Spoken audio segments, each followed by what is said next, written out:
Mill was reincarnated to another world as the son of a noble with an S-rank magic that can copy other people's powers. There was a man who had a dream of creating the world's best dessert. He spent years honing his skills to compete in the biggest competition. He led his team to create a beautiful phoenix made of sugar, and everyone already thought he had won the competition. Unfortunately, his life was cut short when his own dessert fell on top of him. In his last breath, he started to regret how his life ended. He wanted to fulfill his dreams, but God was unjust. However, God had other plans for him and decided to reincarnate him in another world. He was born as Mill Mortine, the son of a noble general. Despite being a noble, his father always did his best to help his people and taught Mill the importance of being kind to others. At the age of 9, Mill was already trained by his father to become a great swordsman. Despite not being the best and wishing to become a pastry chef, Mill continued to practice and perfect his skills. His father went easy on him, using only one hand, but at the same time, he was rich in his training. He taught Mill that letting go of the sword on a battlefield was equivalent to death. Mill followed his father with dedication, trying to parry each hit while barely swinging his sword. His eyes were filled with determination, but it wasn't with training because, in Mill's mind, the biggest battle was to pick which dessert he was going to do next. Of course, that led him to lose his sword. It's not the same as using a butter knife after training. A person came to report that it was almost time for breakfast, and the general had some reports to go through. The general wanted to hear the reports right there and then. The person delivering the news informed him that their bean harvest was going to be huge, just like Mill promised them. Their territory was always barren, which made it impossible for people to cultivate. Still, Mill used the knowledge from the other world to improve the cultivation and harvesting process of their lands. However, the mood quickly changed when news arrived that 50 bandits were on the loose and headed toward their town. Mill was anxious, knowing the bandits would destroy the fields and ruin his plans of creating desserts. He didn't want bandits to ruin his dreams. His father wanted to know how much they had to prepare. It was only 1 month. His father wanted to gather the villagers and arm them, but Mill knew this was crazy. They would get, at most, 30 men in total to defend the land. If the bandits managed to surround the place, they wouldn't be able to survive in the long term. He heard his father's conversation. They cannot ask for reinforcements because other nearby lords already lost against the bandits. If they managed to send them and win the battle, they could use it to take the land. His father's subordinate noticed it and thought he's starting to feel the responsibility of becoming the future lord. So he suggested using their trump card, Mill. The sanctification ceremony, a ritual that will awaken Mill's magic powers, confused Pa. He had no idea what this meant at the breakfast table. His father made a big announcement to the family. He told them that Mill was going to undergo a sanctification ceremony, similar to the coming-of-age ceremony in their world. Although it's traditionally meant for 13 to 15-year-olds, Mill's father believed he deemed it fit. He already had good enough swordsmanship skills, and he was already very intelligent. Mill's mother was initially upset because she wanted him to have more time as a child, but she eventually came around and helped him prepare for the ceremony. After 3 days, it was finally time to go to the royal capital and complete the ritual. His father then put his hand on his shoulder and started to chant a spell. The air around them was filled with energy, and in a split second, they were teleported to the capital. Mill was fascinated by the sights and all ingredients he could use on his desserts. Despite his curiosity, Mill was reminded by his father that he could only buy anything he wanted if he passed the ceremony. He even discovered a new fruit called bonkas, which had a sour taste. He wanted to buy them and try to grow them in their territory, which impressed his father, who thought Mill wanted to develop the territory and create an army. But, as you can guess, this guy only thinks about making his desserts. When they arrived at the church, they met with the panda priests. His father wanted Mill to perform the sanctification ceremony to get his magical abilities. This ceremony involved both physical and mental challenges. First, they measured the magic power by restraining the person and making them drink a bitter drink. They then left them alone in complete darkness without any senses. Usually, kids start screaming after a few minutes, but Mill was different. He spent the whole time thinking about creating new desserts. His mind was filled with ingredients and recipes his father and panda priest couldn't even believe it. 2 days later, Mill found himself surrounded by golden light particles that got absorbed into his body. His father and the panda priest couldn't even believe in his magic potential. They woke him up and took him to the last part of the ritual. The priest was about to read a scripture, and if Mill had successfully got a magical ability, he would be able to comprehend its meaning. As the panda began to read, Mill suddenly understood the scripture was magic itself. His father noticed that everything went smoothly, and on their way back home, just as promised, they stopped at the market for Mill to pick out his bunkers. 3 weeks had passed, and the entire town was now bracing and making preparations for the upcoming bandit siege. Mill had been assigned to help with the defense preparations, and he was eager to lend a hand. He knew that their army was made up of farmers, making them weak and vulnerable. They needed to come up with a strategy and fast. They created a huge defense wall, filled up the wells, and sealed the small villages. They didn't want the bandits to make a base there. The villagers then were going to hide in the biggest village. Defeat was almost certain. They didn't have enough men, and their food could only last 3 days. Lost in thought, Mill was suddenly interrupted by the arrival of his childhood friends Mark and Lumi, who had come to help him. He instructed them on how to gather rocks that could be used to throw at the bandits, but also warned them to stay away from danger. As Mark and Lumi were collecting the rocks, they suddenly heard a strange sound. It was the band, heading straight for their village. They ran back and alerted the villagers. Panic spread among the villagers, afraid they couldn't stop them. Mill's father stepped in to give his speech. Every villager grew some balls of courage and decided they wouldn't let them take their land. The general knew the bandits were going to strike at night, so he started to design where his men would be. The general went off on horseback to scout the area, allowing them to surprise the bandits and strike first. Meanwhile, Mill was charged with safeguarding the village in the general's absence. He sought out Mark and Lumi to convey the message to signal the attack with fire arrows. Lumi was afraid of potentially harming the general, but Mill remained confident that his father would use them as a guide to come back if he was being chased. The general spotted the resources of the bandits, 70 men, 5 good horses, and some captives from previous villages. It was a good sign that they did not carry many provisions. With his magic abilities, the general went straight into battle, doing his best to decrease the enemy numbers in a quick swoop. A few bandits were down. The bandit leader was smart, giving good instructions and stopping the attack. Without many options, the general decided to retreat instead of attacking again. The bandits saw this as an opportunity and gathered their horses to pursue them. However, they made 2 big miscalculations. The first was that they did not notice the traps set by the villagers. The second was that they never expected the supposedly leaderless village to have the mightiest leader of them all. The general spotted the fire arrows and immediately recognized Mill's plan. Mill was guiding his father to come back while also giving their location to the enemy. His father knew their current location and which path to take to reduce the damage to the fields. As the bandits drew nearer to the village, Mill gave the order to a bunch of kids to launch a full-on attack with slingshots. The bandits never expected to be hit by a mix of fire rocks right on their faces. They began to flee in panic, but the flames consumed them before they could escape. Just a few hours earlier, Mill had gathered all the children and explained the plan. He knew that his father would lead the bandits on a chase, so he created a strategy to attack the bandits from their flank, which was their weak point. By using the children, they were able to outnumber the bandits and use their slingshots to great effect. But the bandit leader didn't give up. He managed to parry the rock and climb up the wall. He quickly killed a farmer and challenged the rest. The peasants surrounded him, but he was more experienced in battle. The leader of the bandits ordered everyone to be killed, and the full-on fight began while the kids still did their best to throw rocks. This annoyed the bandit leader. He ran toward the kids and attacked them. The kids couldn't move their legs, and soon blood was splattered on the floor. Mill managed to push the kid away and got hit in the shoulder. The bandit leader used him as a hostage.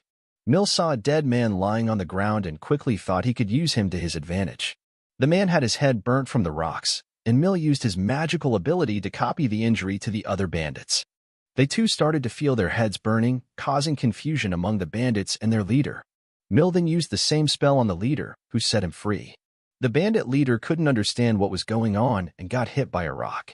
Just as he was about to ask if Mill was a wizard, the confrontation against the bandits finally ended.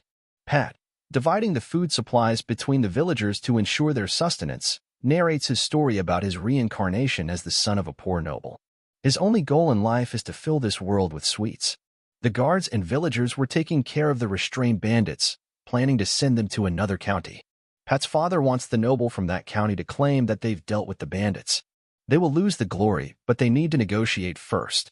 He at least wants compensation for the battle expenses and losses suffered. Pat's father then starts awarding the training guards and villagers for their bravery with weapons and silver coins. Even Pat's little friends were called up and got rewarded for assisting. Pat, and the two happily walked home, but Pat came running to help them carry the goods. He compliments their work, but they stay humble, claiming that they just threw rocks. Pat is happy that nobody lost their life and that they can return to their usual way. The kids return home to celebrate the victory. Amidst the celebration, Mark and Lumi step outside. Mark wonders what they did to the bandits.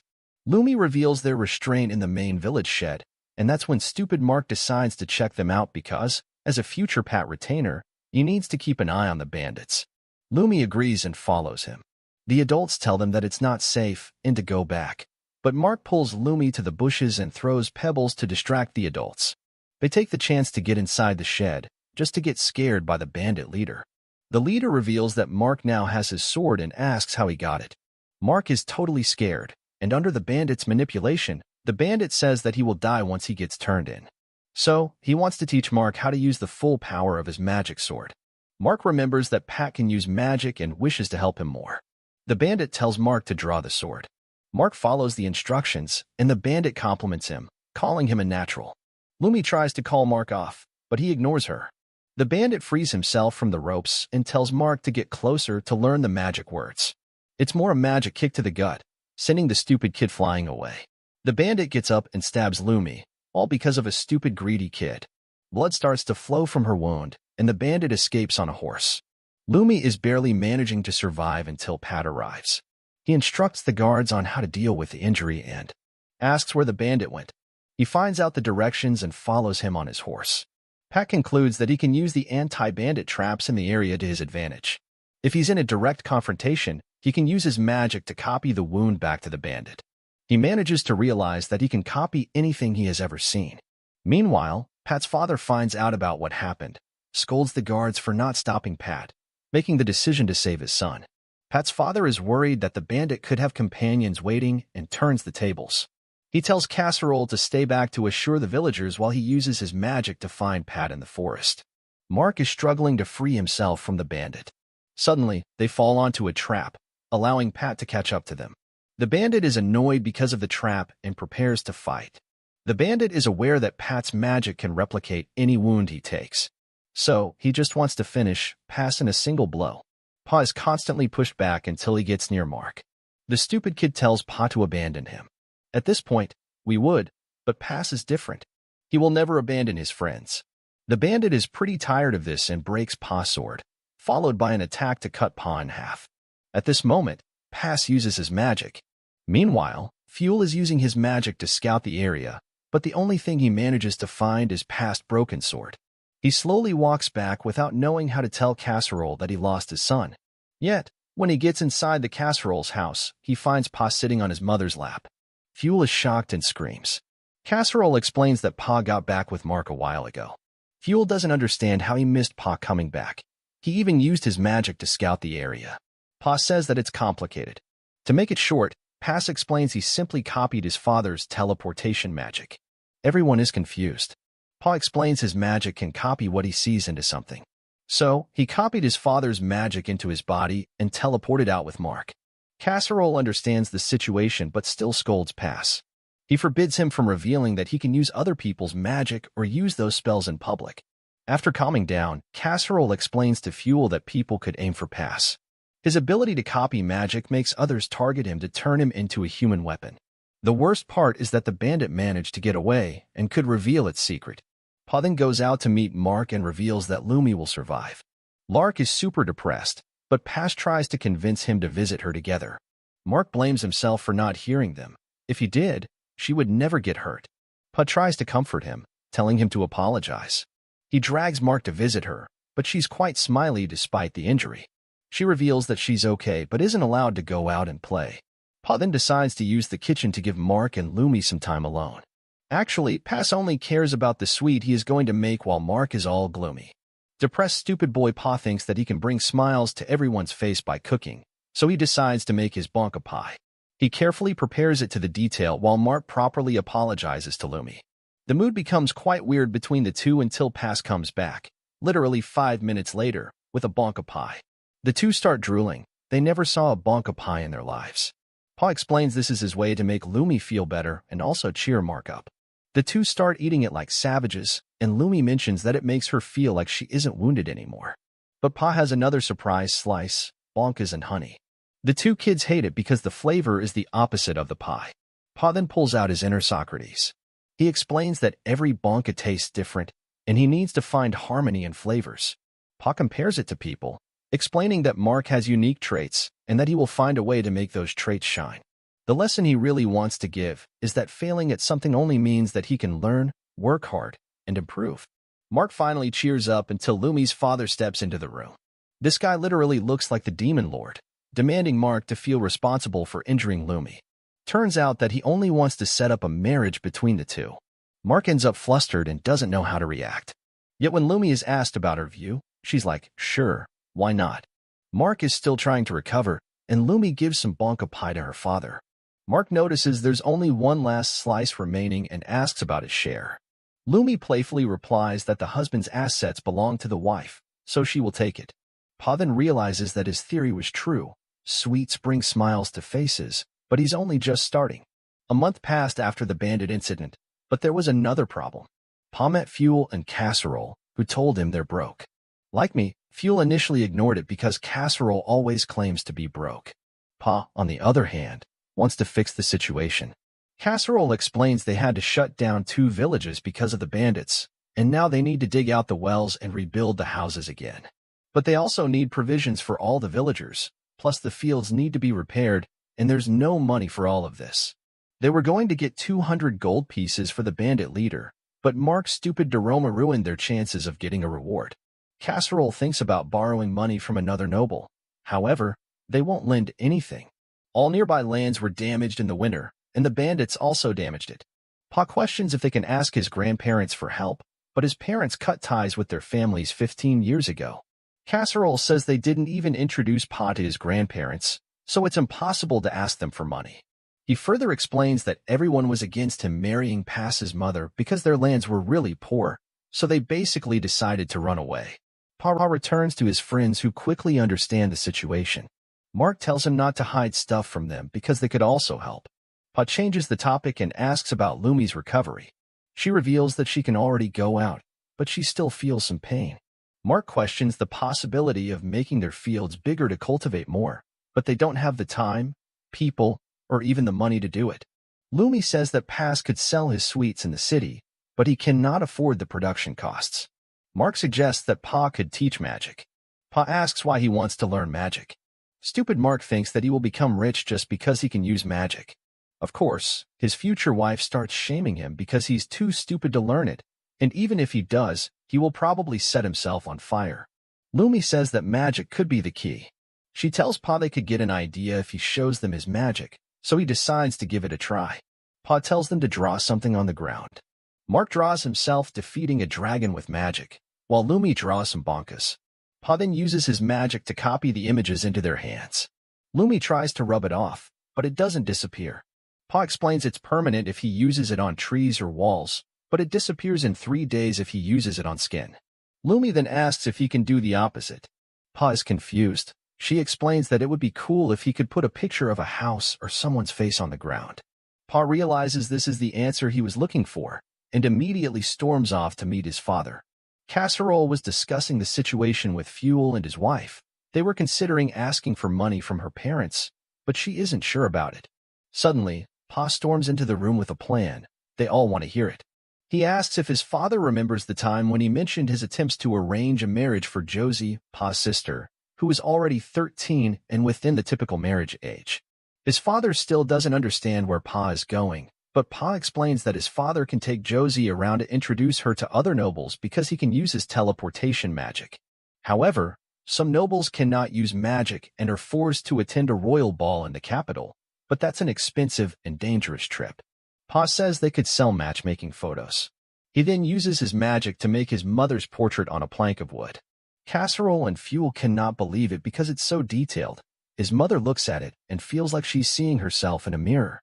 Pa's goal is to use this magic to make a picture of nobles who are looking for a marriage partner. Casserole thinks this is a perfect opportunity. They can charge 5 or 10 gold pieces per picture, but it could become even more expensive. Some parents won't care about money if they're able to introduce their kids like this. Fuel mentions there's a risk to expose Pa's magic if they do this. Pa explains they won't be able to hide it forever, and if they do this, people will think his magic is just about making pictures. Casserole decides to test this idea first with Count Retests because he will meet her to talk about the bandits. Casserole and Pa arrive in the city of Retestvale and ask for a meeting with Count Retests. Count Retests is watching from the window, curious if he wants to blame her for not dealing with the bandits. She plans to simply praise Casserole for his achievements and send him off. Pa and his father get inside where they meet Count Retests. Pa remembers his father giving him a brief introduction to her. She is the eldest daughter of the previous count, but her father passed away in battle. Casserole shows his respects to Brioche, and she mentions how Pa looks like a charming young man. Pa approaches her to show his respects, but he already noticed that she's observing their behavior. She invites them to join her for tea, but Pa is more focused on the cookies. She mentions that this is her land specialty, and that she prepared the best possible tea. Casserole stays polite and praises how famous her tea is, mentioning that the aroma and flavor live up to its reputation. But Pa is still focused on the cookies. He grabs one and tries it, just to find it taste horrible. Brioche doesn't understand because most kids love to receive any kind of sweet. Pa then sips on the tea, just another disappointment. Brioche praises Casserole for not only being excellent in military matters, but also for all the agricultural changes he made on his land. She mentions that she would love to learn his secrets and knowledge. That's when Casserole drops the bomb. Most of the changes made to his land are because of Pa's advice. She thinks he's refusing to be acknowledged for his achievements. Brioche tells Pa that he must be proud of having such an amazing father. Casserole and Pa have been waiting for this moment. Since she's talking to Pa, he can unleash his true beast. First, he says that he's proud of his father, but he then counterattacks that his father's land was raided by several hundred bandits. It was so bad that Pa and other kids were forced to join the fight. Riosh realizes that she made a mistake by allowing a kid to talk about this subject, but Pa attacks again. He mentions that they interrogated the bandits who revealed they had come out of Retestvale. She realizes that Pa is trying to negotiate damages and pretends to be ignorant. Riosh cannot accept defeat and makes the mistake of asking Pa if they have any proof. Casserole then shows a sword owned by one of the bandits, and that sword was carrying Retest's family crest. Pa attacks again, mentioning Retest men failed to eradicate the bandits, and because of it, Casserole's lands were raided. Pa explains they don't want to cause trouble over this incident, but since they were attacked, they need to be compensated for Retest's failure.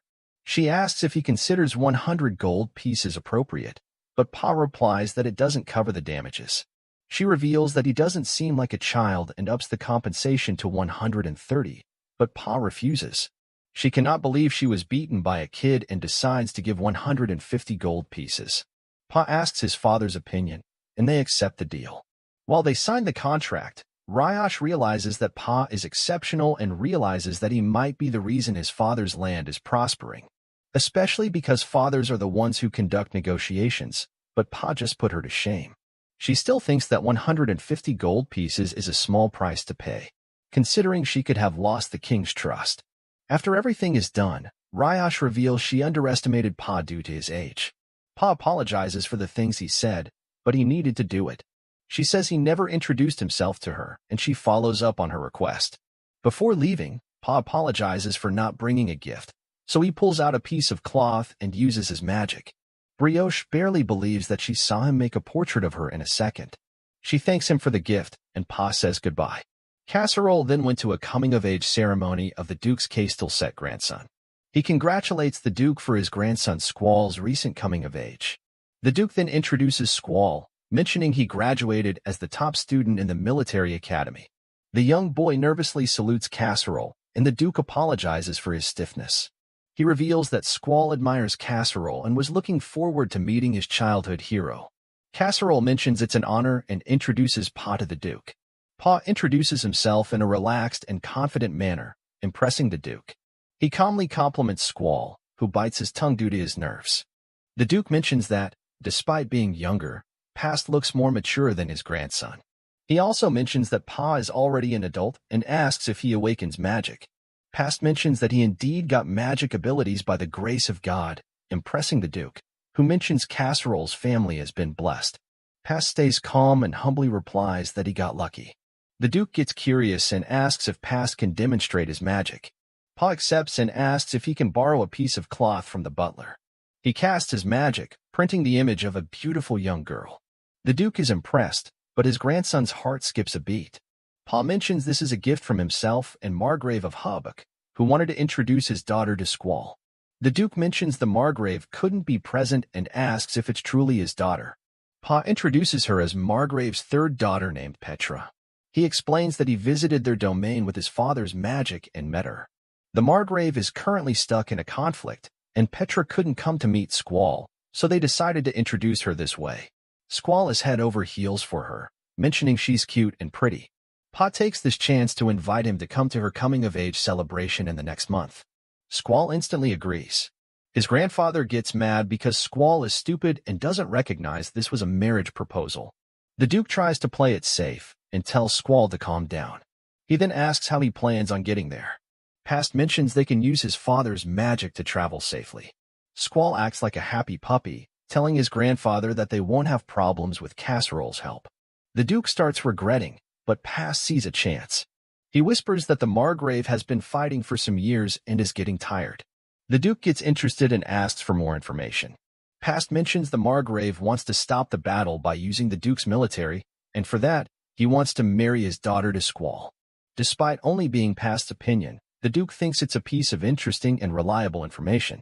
The Duke decides to come along to Petra's celebration while thinking that it may become a good story to tell the king. Squall later comes to Pa, and they become friends. Squall wants another portrait of Petra, a spicier one. Pa ends up agreeing because his goal is to become the matchmaker between the two. A few weeks pass, and winter is getting close. The villagers focus their time on rebuilding their homes. Casserole is satisfied with the current situation, and Pa enters the office. He then turns to his father and gives him the letter they received. Casserole reads the letters from the Duke and Margrave and mentions that their temporary income problem has been resolved. They will be receiving 20,000 pieces of silver because Squall and Petra's engagement has been decided. They will be announcing it during Petra's coming of age. The Margrave will also send 30 gold coins in advance, which Fuel thinks they could use to get some horses. Casserole explains the funds are meant to be used to protect Petra. Pa is initially confused, but his father explains the Margrave requested them to keep her safe during their trip and during the ceremony in the capital. Fuel mentions there are plenty of people who are against the idea of marriage between the two noble families. Casserole thinks the same, mentioning the enemy of the Margrave. Fuel thinks it's okay because they're keeping the engagement a secret, but Pa understands the church search might leak the information. Casserole explains the church is officially a neutral entity, but if paid enough money, they will reveal information. Pa also realizes that they can collect tons of information because they claim to be neutral. Casserole mentions he can protect Petra by himself with his teleportation spell, but it will be hard to teleport her and the guards protecting her to the capital at the same time. Fuel mentions they can recruit mercenaries in the capital, but the enemy could infiltrate. Fuel mentions they should refuse to escort Petra, but Casserole refuses. He mentions this is the best opportunity to gain the trust of both lords, which will create a domino effect for mortals' future development. Pa then suddenly gets the perfect idea to protect Lady Petra, the church. He explains it's an unknown place where only those who go under the sanctification with Petra can go. There, they can prolong the ceremony due to various circumstances. Casserole thinks it's a good idea because most people won't interfere with the church. Fuel says this is a perfect plan to earn that gold and build more houses. The day of Petra's coming of age quickly arrived, and Casserole met the Margrave to escort them. The Lord was impressed that Pa was also going to join them. Casserole mentions that Petra will feel more comfortable with someone around her age. Yet, in reality, Pa is part of their plan. They step inside the carriage and greet Petra and her younger twin sister, Lycoris. He tries to talk to Lycoris, but since she isn't good at communication and replies in a cold manner, Lycoris tries to apologize to Petra, who tries to mediate the situation. But she thinks she's only a bonus. Pa's squiring plan is to head to a local church where they will pretend Petra is going under the sanctification ceremony. They will then teleport to the capital and then protect Petra until the appointed time. They finally arrive at the church. The group decides to ambush them, but everyone steps up to protect the girls. Casserole easily defeats his opponent, but one manages to sneak into the carriage. The two sisters begin to scream, scared for their lives, But Pa steps up to protect the girls with a sword. He takes the fight outside. The girls cannot believe their eyes as they see Pa blocking the opponent's attack. Suddenly, one more tries to attack him from the side, and Licorice tries to warn him. When Pa is about to get hit, Casserole manages to disarm the bandit. Father and son then manage to defeat the bandits, and the Margrave thank them for protecting his daughters. But Casserole tells them to go inside. The girls are still scared, but Pa tries to calm them down. They step inside the church and head to the basement, which Petra notices is a bit far. Licorice seems to be afraid of the dark and calls for her sister, but Pa gently holds her hand. He tells her she's safe because they're there, making the little girl blush. After comforting her, Pa guides her down. This makes her think about Pa, who's younger than her but behaves like an adult. She wanted to catch her sister's hand, but she thinks that Pa is the only one who doesn't compare her with her sister. She has always been indecisive, and she thinks that her sister was chosen as the bride because she's prettier. She doesn't think highly of herself because she feels like she's just an extra after reaching the end of the stairs. Cass guides them inside the room and tells everyone to hold their hands in a single line. They follow his instructions, and Casseroles uses his magic, teleporting them to the church in Bovalia. Meanwhile, on the other side of the city, there's this weird guy living in this broken house. He explains to a group of mercenaries that he called them here to do a job for him so he can rebuild the Omnia house. He tells the men that he plans to deal a blow to the Cattlesec family. The mercenaries will do anything for money, so they ask whom they need to kill. The weirdo explains they don't need to kill anyone because their task is to bring a certain woman to him. If they succeed, they will receive 10 pieces of gold. The leader of the group asks if the girl is an aristocrat. The weirdo tells them he wants Petra, and they shouldn't mess it up. Once the group leaves, they talk about how the weirdo is too arrogant. They're curious because this idiot created this whole plan just to become an aristocrat. The group cannot understand the weirdo's intentions and think they will be blamed for taking Petra. The leader explains the weirdo's plan has 2 goals. The first is to destroy the Cattlesec family's reputation, and the second is to claim that he saved her and will become an aristocrat by marrying the girl. This only works because Petra's parents will want to keep their status by protecting her innocence. Back at the church, the Margrave comes and tells Petra that the panda priest is waiting for her to start the ceremony. Casserole then gives Pa an important mission. His job is to accompany Licorice to the reception room until Petra is finished. His father explains Licorice seems a bit tired. Pa then approaches Licorice, mentioning that it's hard to rest in that place. He then says they've prepared a separate room for her to rest. She's hesitant, but he tells her that it's important to rest. While giving his hand, she shyly holds on to it, and he guides her. At the same time, the carriage and guard that will escort Petra arrive at the church, and she leaves with her father after finishing the ceremony inside. Pa is a bit confused because Licorice's main state, instead of going with Petra, is a bit aggressive while explaining she's here to protect Licorice. Pa is initially startled and asks if she can relax. Suddenly, the ground starts shaking, which creates a huge hole in the floor.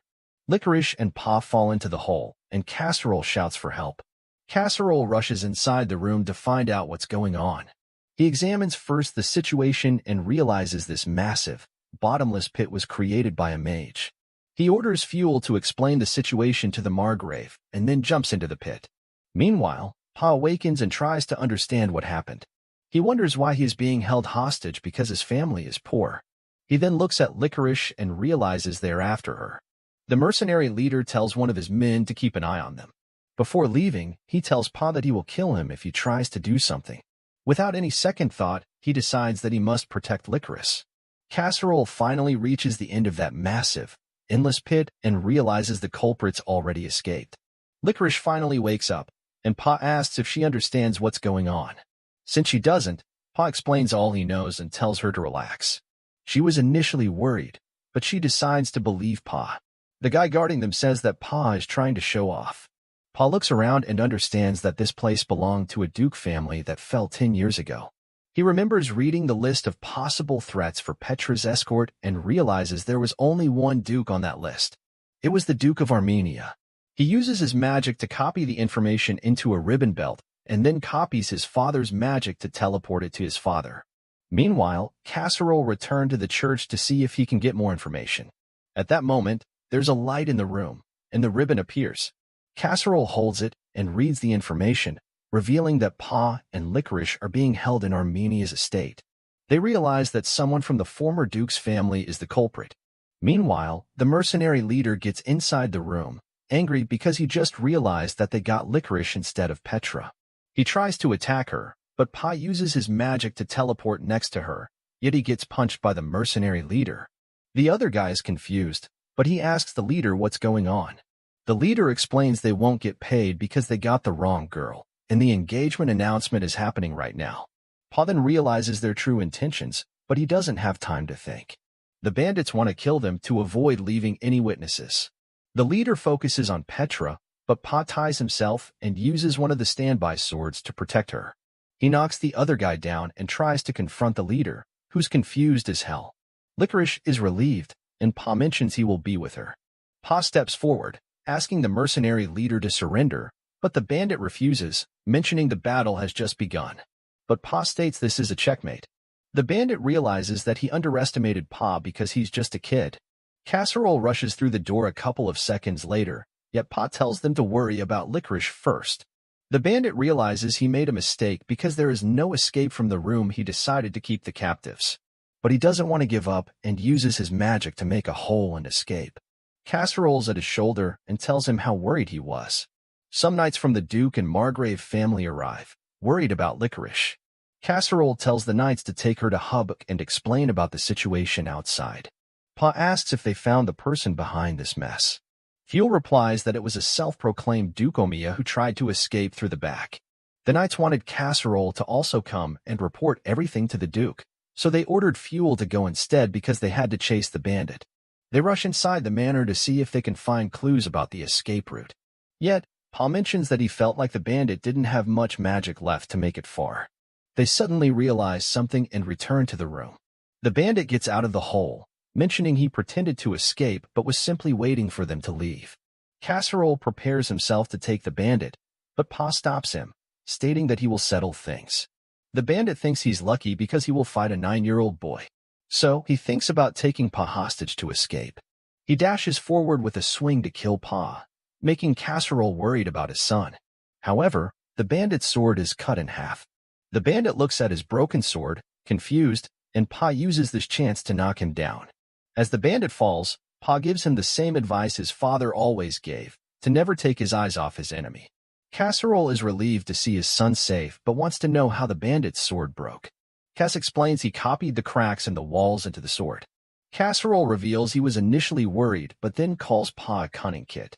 1 month later, Pa and Casserole attend the official engagement banquet. They're both happy that they seem fine after the whole incident. Lord Cattlesec comes to them. Cattlesec asks how he can repay them for taking care of the incident.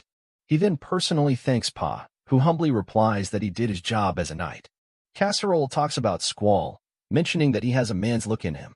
Yet, the Duke mentions that he's still stiff and nervous because he fell in love with Petra at first sight. But Pa lets his opinion out, revealing that Squall is already becoming a collected and dependable guy. Cattlesec mentions that he hopes Squall becomes a more reliable guy after getting engaged. The Lord then mentions that he needs to re-evaluate Squall based on Pa's opinion. Pa quickly thanks the Lord and tells the Duke that he wants to talk about something. He mentions something is bothering him about last month's incident. He finds it strange that the culprit had a careful, detailed plan and had prepared a stronghold, but they still failed the most basic thing to get the right targets. He reveals something about their plan was off because they probably had some biased information on Petra. He thinks that there was an informant who could give access to abandoned manors, so Pa thinks a third party was influencing everything for their own purpose. Pa thinks the third party leaked false information and overlooked Amiya's movements in the capital city. The Duke tries to think about who could be, but has no answer. He simply mentions it must be the person who benefits the most, like someone who's hated by the Amiya house and held power after it was destroyed. That person created this whole incident to stop the Amiya family from regaining power again. Cattlesec understands that Pa is hinting that it was him and asks him directly, but Pa plays it out, mentioning the kid's dream about conspiracy stories. The Duke thought Pa was just a kid, but he quickly understands how sharp and smart he is. Casserole tries to make his son stop talking, and Pa changes the topic. He mentions it's hard to grow crops in their territory and that they still need some help. Cattlesec asks if it's money, and Pa replies that it would be a great honor if the Duke gives them some assistance. Cattlesec understands this isn't a request but a threat, especially when Pa says he was about to say hello to the Margrave, and he might accidentally tell him the same theory. Cattlesec panics and agrees to give them assistance. The Margrave joins the conversation and thanks Pa for protecting Licorice. He then mentions that Pa completed his coming-of-age ceremony. Pa confirms it, thinking the Margrave is going to talk about his matchmaking business. Yet, the Margrave mentions that he's sure Pa will become famous and will be flooded with offers from everyone. So he just wants to secure his position. Pa bluntly replies with a yes, sure, yet the Margrave asks him if he's interested in someone. Casserole tries to stop Pa from answering, yet Pa replies he didn't find a good one yet. Hubk asks what Pa thinks about his daughter. Pa is confused because Petra just got engaged, but Hubk reveals he's talking about the one he saved, Licorice. Pa is confused, the Duke laughing, and Casserole face-palming. Hubk explains Licorice likes the idea. Pa nervously replies that he's honored, but believes that Licorice deserves someone better than him because he has a low noble status. Yet, Hubk is annoyed because Pa is refusing Licorice when he said that he would settle down if he found someone good enough. He asks what Pa dislikes about Licorice, making him panic. Pa tries to clarify the situation, and Hubk asks for his decision. Pa freezes and ends up replying that Licorice is a wonderful woman. Hubert gets happy and asks about Casserole's opinion. Casserole knows he cannot refuse, so he approves.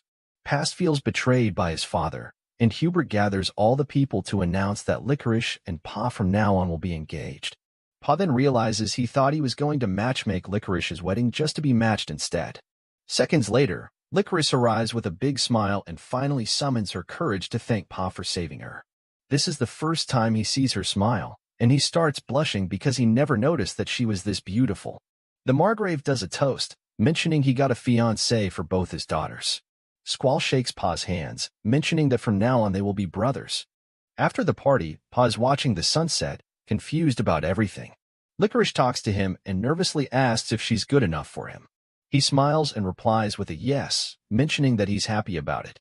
She smiles back, mentioning she's also happy. Suddenly, Licorice tells Pa that she prepared something for him. She mentions that she prepared some cookies. He appreciates the color and smell, thinking they must taste delicious. But when he tastes it, he realizes that they're salty as the Pacific Ocean. He notices Licorice anticipating the reply, and he tells her that it tastes delicious, making her smile. You know, just the usual day in a married man's life. But at that moment, Pa decides that he will do everything to protect her. This is the end. See you on the next one, and don't forget to subscribe. When Pastry got back home, he was super happy. He started unpacking some wooden boxes. Marco and Lumi came over to see what was going on. Pastry told them it was help he got from the Duke. Lumi opened one box and got surprised. There was a tree inside. He said it's a special tree called a black locust sapling. They thought Pastry was going to use it for pie, but he explained that these trees can grow even in bad soil and make nectar for honey. That got them all excited about eating honey. But there was a problem. Their land didn't get much rain, and the trees they planted kept dying. So Pastry decided to make a big water tank so they'd always have water. Meanwhile, in the big house, Fudd and Casserole were doing money reports for the village. It was the first time in 20 years that they actually made money. Casserole was happy, thinking about all the good and bad times they went through. Fudd saw how Pastry's tree was a big help since he was born. Casserole agreed and called Pastry a savior. Fudd was happy to hear that and moved on to some more stuff he had to report. Fudd asked if Casserole wanted to hear the good news or the bad news first. Casserole was already feeling good, so he said good news first. The new village they were building already had 40 people who wanted to live there. Most of them were refugees from other villages that got messed up by bandits. Now Casserole wanted to know the bad news. Fudd heard about Pastry's new plan, and he took his two buddies to the new spot to do it. Casserole knew they were up to something big without asking permission, so he went to check it out. At the spot, Pastry faced a rocky area and used Strudel's magic he secretly learned to dig. But his first try made a huge shockwave that sent Fudd and Casserole flying. They got back up and praised Pastry for his power. Pastry couldn't help but laugh mischievously. He was excited that the spell worked so well. He saw all the cool things he could do with it and jumped around all happy. Marco and Lumi watched, thinking maybe their future leader had gone a bit crazy. But Pastry didn't waste time. He used the magic to dig a big water tank. They were amazed that he did it all by himself. As they admired his work, Pastry said they'd plant the trees around the tank, collect water. When it rains, and the trees would become water tanks too. It would make the place a spot for lots of different plants and animals. He had this dream of making a sweet land that would attract people. Pastry closed his eyes, all happy, imagining the time. Marco and Lumi told him to open his eyes. When he did, he saw his dad looking pretty mad up on the hill. Pastry started sweating because he knew he was in trouble. They thought the loud noises were big landslides. Casserole gave all three of them a little knock on their heads for being so silly. Some time went by, and Pastry made more water tanks and channels for the villages and fields. The villagers thought he was pretty amazing for doing all that. He went to check if everything was working right when his sister, Josie, showed up with a letter for him. She was with Glacéage and said it seemed urgent, so he decided to take it himself. Glacéage said he wanted to bring it, but Josie really wanted to do it. She thought it might be from his fiancée, so she wanted to be responsible and give it to him. Pastry turned all red when he grabbed the letter from Josie. He looked worried as he read it. Marco and Lumi sneaked up behind him to see why he looked so unhappy. He said it was a letter from Brioche. She wanted him to come to a tea tasting thing and share his thoughts on their new teas. Everybody was confused about this letter. Pastry was trying to figure out what the Countess was planning. See, word got out about Pastry getting engaged, and Brioche heard about it. She couldn't believe an ordinary knight family like Pastry's was joining an important noble house. Brioche talked about how Casserole made the land better after Pastry was born and how Pastry won their negotiation with her about the bandits. She was sure that Huberek saw Pastry's potential. She also got frustrated with how Kadrasek and Huberek got close to Pastry.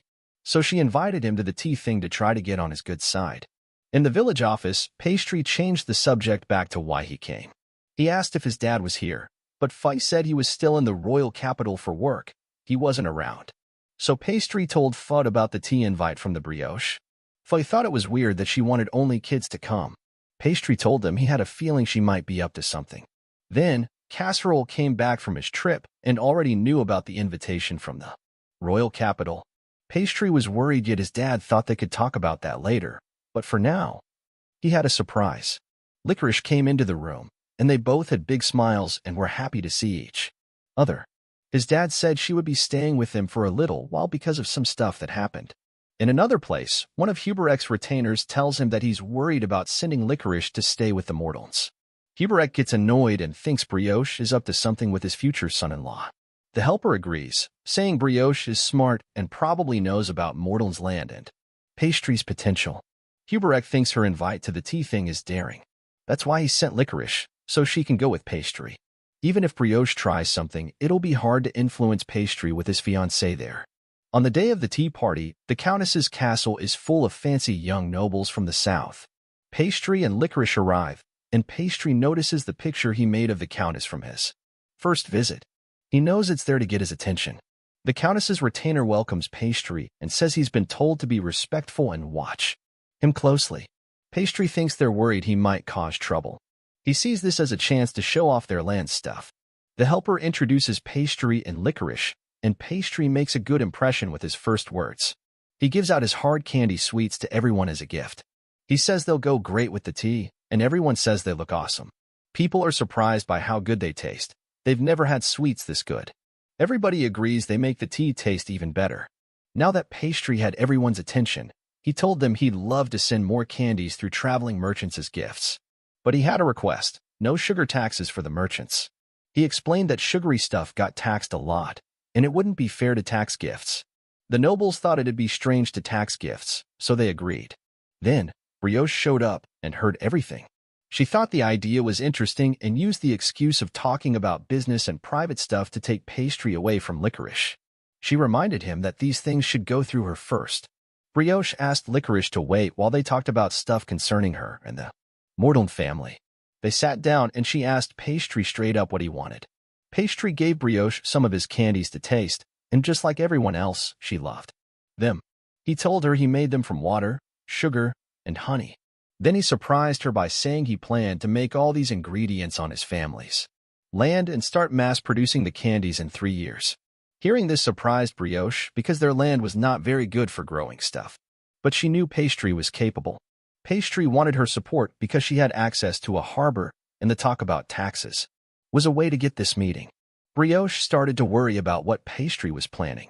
She didn't know where this was going, but she agreed to help with the candies. That made Pastry happy, but she wanted to keep an eye on his plans. Meanwhile, at the party, people couldn't stop talking about Pastry. Brioche's helper tried to make Licorice feel bad by saying Pastry would probably get lots of new admirers from this party. Licorice didn't like the thought of Pastry getting attention from other girls, so she left the situation. The meeting between Pastry and Brioche ended. Pastry was happy because the Countess had great connections, which would help him make lots of hard candies. Brioche tried to bring up his relationship with Licorice, but it seemed like she was trying to ask something else, so Pastry didn't answer. Brioche tried to get him to talk, and just then, Licorice walked in, making the situation really awkward. Pastry tried to call Licorice's name, but he stuttered because Brioche still had a hold on him, and she was smiling like she had a secret plan. Finally, Pastry broke free from Brioche when Licorice ran away, upset. The Countess watched and thought the whole thing was funny as Pastry dashed after Licorice. He caught up to her. He was surprised to hear her apologize. He was about to explain when Licorice told him why she was upset. She heard all the ladies in the great hall talking about him and thought he might leave her if someone else liked him too. Pastry told her to relax and not overthink it because he would never do that. Licorice said she wasn't like her sister Petra, who could easily talk to anyone. Petra was bold and everybody liked her. Licorice wished she could be more like her. Pastry said she was just a little quieter than Petra, and that was okay. He liked her the way she was. Pastry said he was sure he'd like her even more as they spent time together.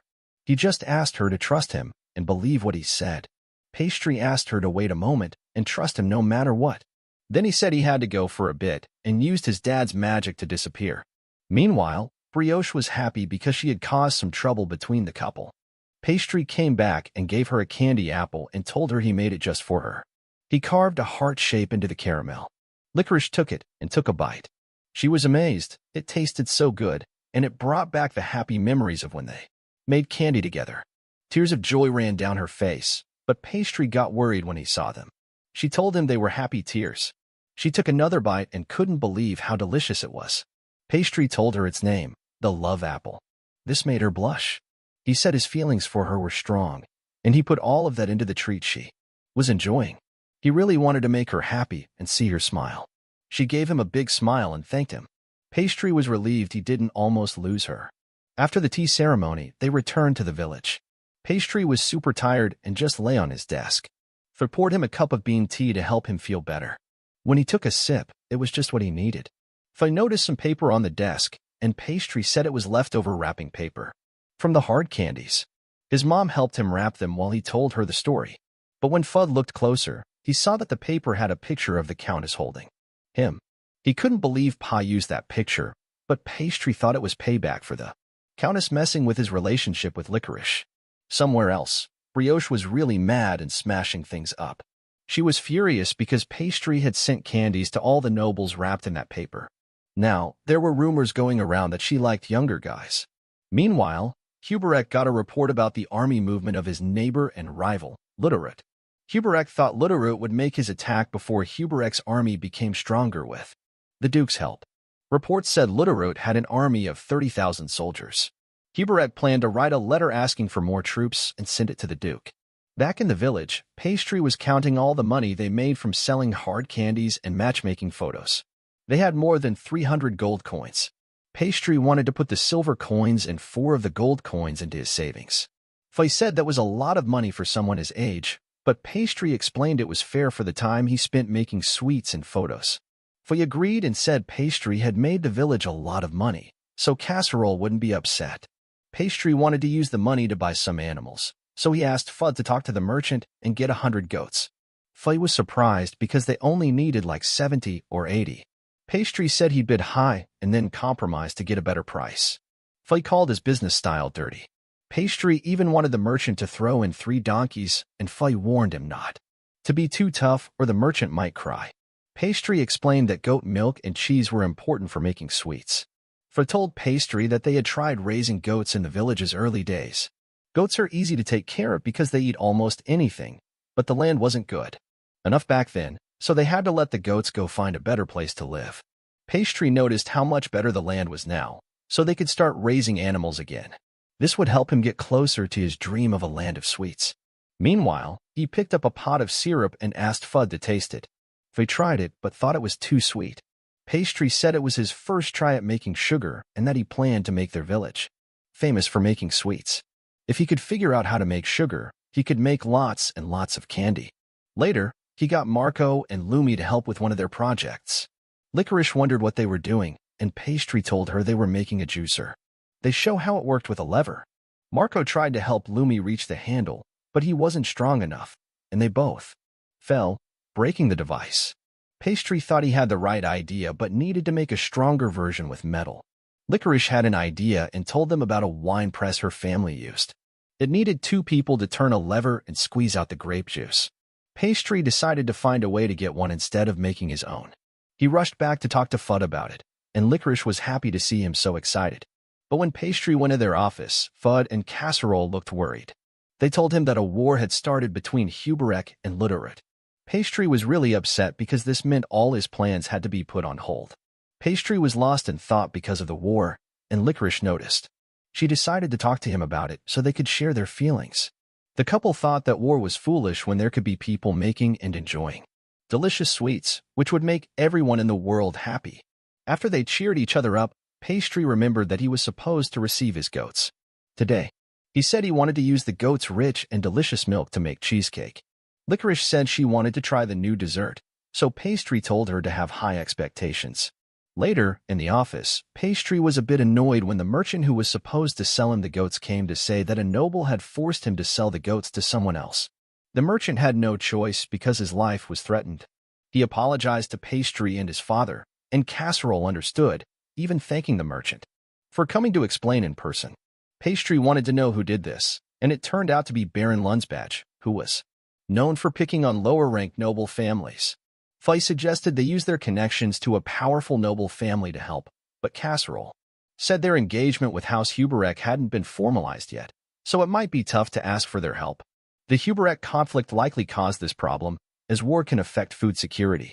Casserole couldn't believe it was already affecting them just 3 days after the news came out, suggesting it was a big conflict. All regions are connected by trade, so everyone will be affected. Pastry was getting really worked up, thinking about taking action against Baron Lunsbach for ruining his plans and showing disrespect.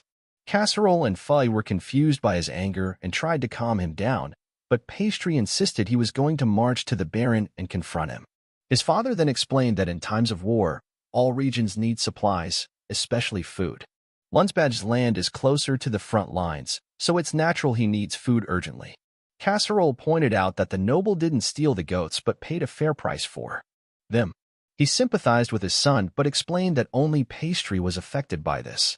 Fay told him to accept the reality. Once the conflict was settled, he could negotiate for more goats. Pastry felt sad about the promise he made to Licorice regarding the cheesecake. Fay saw this and revealed that there was a way to get supplies even during wartime, by joining the fight as reinforcements. Pastry figured it out quickly. By doing that, they could prioritize getting supplies. Pastry and Licorice being engaged gave them a reason to side with Huberek. Pastry promised he would get his goats back. As they headed out, Licorice felt anxious, so Pastry's mother turned to confront her. Pastry rode off, silently apologizing to his fiancée for going to the front lines so suddenly. He believed he was doing it for the land of sweets he always dreamed of. Back in the Huberek household, a retainer burst in and reported that Lutterud's main forces were on the march, numbering a little over 10,000. Just as their enemy had predicted. Huberek believed he could handle these numbers with his forces. He decided to give Squale his first taste of war by putting him on the frontline defenses. Petra was terrified to hear this, but Squale expressed gratitude for the chance to participate in his first campaign and set out immediately. He assured his wife not to worry and promised to help protect her father's land. At the Lutterut camp, he received a report that his advance unit had arrived near the border and had formed ranks. One of his generals expressed fears as their forces were already showing signs of fatigue. While the Huberek army was steadily growing in numbers, which could be a disadvantage, Lutterud assured him that he had already accounted for that. His real goal was to create a rift between Huberek and the Duke. He anticipated that Huberek would send Squale on his first campaign, but he couldn't risk the Duke's grandson. So he planned to place Squale in the safest part of the battlefield for an easy win. This would gain the Duke's gratitude.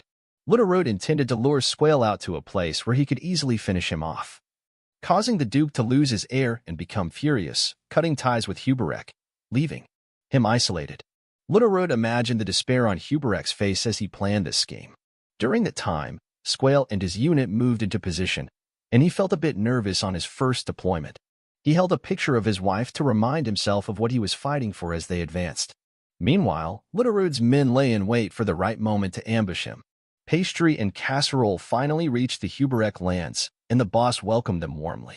Casserole said they came to offer help upon hearing about the attack. Huberek was thankful. Pastry almost slipped up by mentioning his goats, but managed to save himself by saying he was there to aid his fiancée's family. Huberek then took them to the war room to check the battlefield. Pastry noticed the enemy's solid defense, but Casserole found it suspicious upon closer inspection. Something didn't seem right, even though it looked okay at first glance. Pastry saw his father's warrior instincts at work and mentioned that the enemy's defensive formation was strange. They reviewed the positions and realized it was all set up to ambush a unit in an unimportant part of the battlefield. Huberek's face turned to horror when he realized it was Squale's unit. Squale received intel that the enemy would attack from the northeast, so he prepared to confront them at their current location. He got a report that the enemy was spotted in the distance, numbering about 20.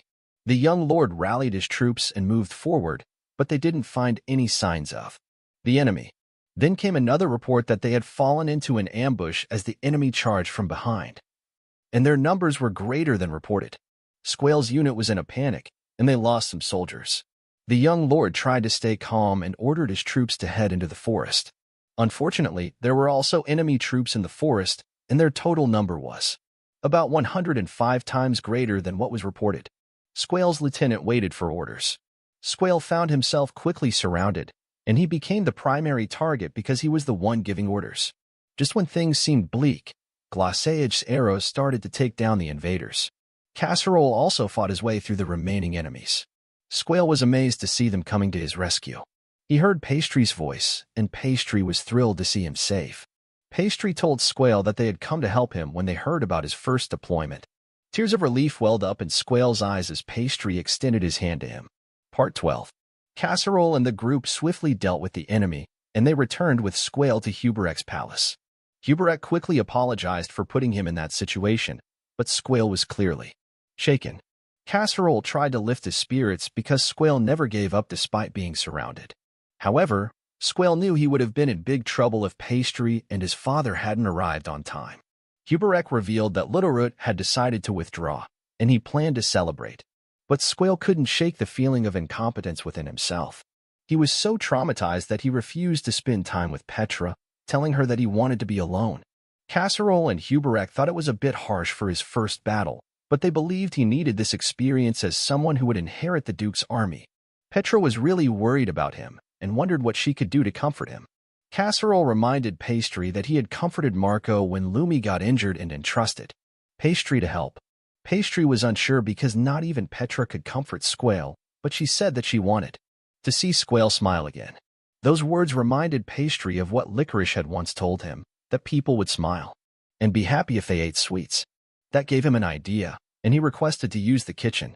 In the kitchen, Pastry thought that Squale was blaming himself for his lack of ability and had closed his heart. So, he needed to make a sweet that would have a special meaning to him. Time quickly passed, and the banquet celebration began. Everyone seemed to be blaming Squale for his lack of ability, but Casserole tried to comfort him. Despite experiencing his first battle, Squale felt like he had failed. Huberek even joined the conversation, mentioning how he had also failed in his first battle. However, Squale couldn't shake the guilt and blame he felt for the soldiers he had lost. Pastry suddenly returned from the kitchen and congratulated Huberek for his victory. He then presented his sweet as a gift, immediately catching everyone's attention, including Squale's. He gave the first slice of the pie to Squale, who was curious about it. Squale asked for the name, and Pastry replied that it's tart tatin, especially made for him. Squale tasted it and found it delicious. He asked why Pastry chose to present this recipe. Pastry explained the origin of this sweet, created by the Tatin sisters.